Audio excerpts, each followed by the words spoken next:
वेळ सकाळी 7ची असो किंवा रात्री 10ची, प्रशासनावर वचक, शब्दाला पक्का आणि विकासाचा ध्यास असलेला महाराष्ट्राचा दादा आज आपल्यात नाही. अजित पवारांच्या निधनाने केवळ एक नेता गेला नाही, तर महाराष्ट्राच्या राजकारणातला एक अभेद्य किल्ला ढासळला आहे.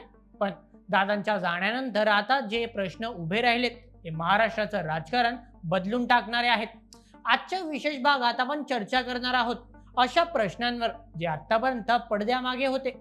अजित पवारांचा राजकीय वारसदार कोण, कार्यकर्त्यांच्या मनात नेमकं काय आहे, आणि सर्वात खळबळजनक म्हणजे दोन्ही राष्ट्रवादी काँग्रेस एकत्र येणार होत्या का? सत्य काय आहे ते आज समोर येईलच. चला मग सुरुवात करूया आजच्या व्हिडिओला.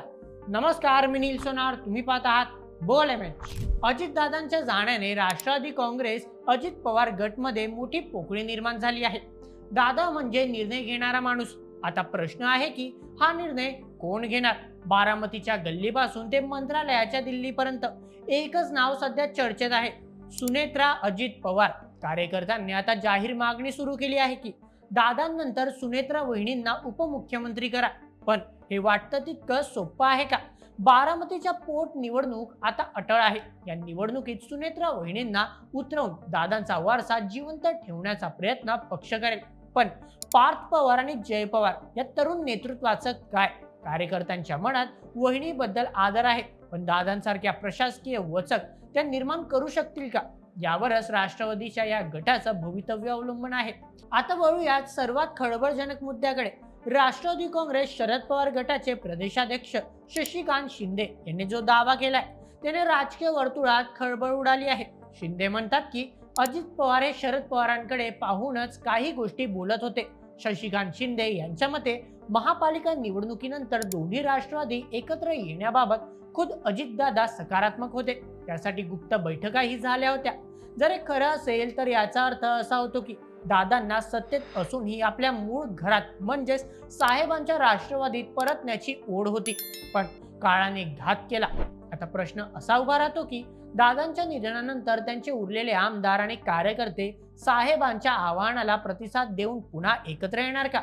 जर दोन्ही राष्ट्रवादी एकत्र आल्या तर 2026च्या आगामी निवडणुकांचे चित्र पूर्णपणे पालटून जाईल. राजकारणात श्रद्धांजलीचेही प्रकार असतात, हे आज आपल्याला पाहायला मिळते. भाजपच्या नेत्यांनी वर्तमानपत्रात पानभर जाहिराती देऊन दादांना अभिवादन केलं, पण शिवसेना ठाकरे गटाचे खासदार संजय राऊत यांनी यावर मीठ सोडलं आहे. राऊत म्हणतात, जाहिराती देऊन काय होणार?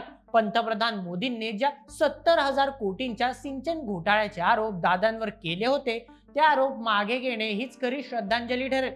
हा मुद्दा अत्यंत गंभीर आहे मित्रांनो. भाजपवर आरोप होतोय की त्यांनी दादांना सत्तेत घेतलं, पण आरोपांचा डाग उचला नाही. आता दादांच्या निधनानंतर त्या चौकशांचं काय होणार? त्यांच्या कुटुंबाला या कायदेशीर कचाट्यातून भाजप बाहेर काढणार की राजकारण पुढेच सुरू राहणार? हा प्रश्न आज प्रत्येक सामान्य माणसाच्या मनात आहे. राऊतांच्या या विधानामुळे महायुतीमधील अस्वस्थता चव्हाट्यावर आली आहे. दादांच्या निधनानंतरही त्यांच्यावर झालेले आरोप आणि चौकशांचे काय होणार हा प्रश्न आता उपस्थित केला जात आहे. राजकारण बाजूला ठेवून जर प्रशासनाचा विचार केला तर सध्या राज्यासमोर मोठं संकट आहे. अजित पवार हे राज्याचे अर्थमंत्री होते. राज्याच्या तिजोरीच्या चाव्या त्यांच्याकडे होत्या. आता प्रश्न आहे की यंदाचं बजेट कोण मांडणार? मुख्यमंत्री देवेंद्र फडणवीस हे खातं स्वतःकडे ठेवतील की एकनाथ शिंदे पुन्हा एकदा अर्थ मंत्रालयाचा ताबा घेतील? दादांची इतर खाती कोणाला मिळणार? हे मोठे प्रश्न निर्माण झाले आहेत. अजित पवारांच्या निधनानंतर महायुतीमधील शक्ती संतुलन बिघडलं आहे. अजित पवारांच्या आमदारांना आता कोण सांभाळणार? त्यांना निधी कोण देणार? हे सर्व प्रश्न येणाऱ्या काळात महायुतीसाठी डोकेदुखी ठरू शकतात.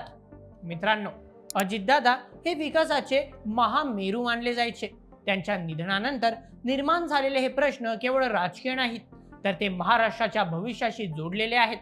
सुनेत्रा वहिनींचे नेतृत्व, दोन्ही राष्ट्रवादींचे संभाव्य विलिनीकरण आणि भाजपची बदलती खेळी या सर्व गोष्टींवर आमचं लक्ष राहील. तुम्हाला काय वाटतं? शशिकांत शिंदेचा दावा खरा असेल का? दोन्ही राष्ट्रवादी पुन्हा एकत्र यायला हव्यात का? कमेंट्समध्ये तुमचे मत आम्हाला नक्की कळवा आणि अशाच व्हिडिओसाठी सबस्क्राईब करा बोल एमएचच्या यूट्यूब चॅनलला. धन्यवाद.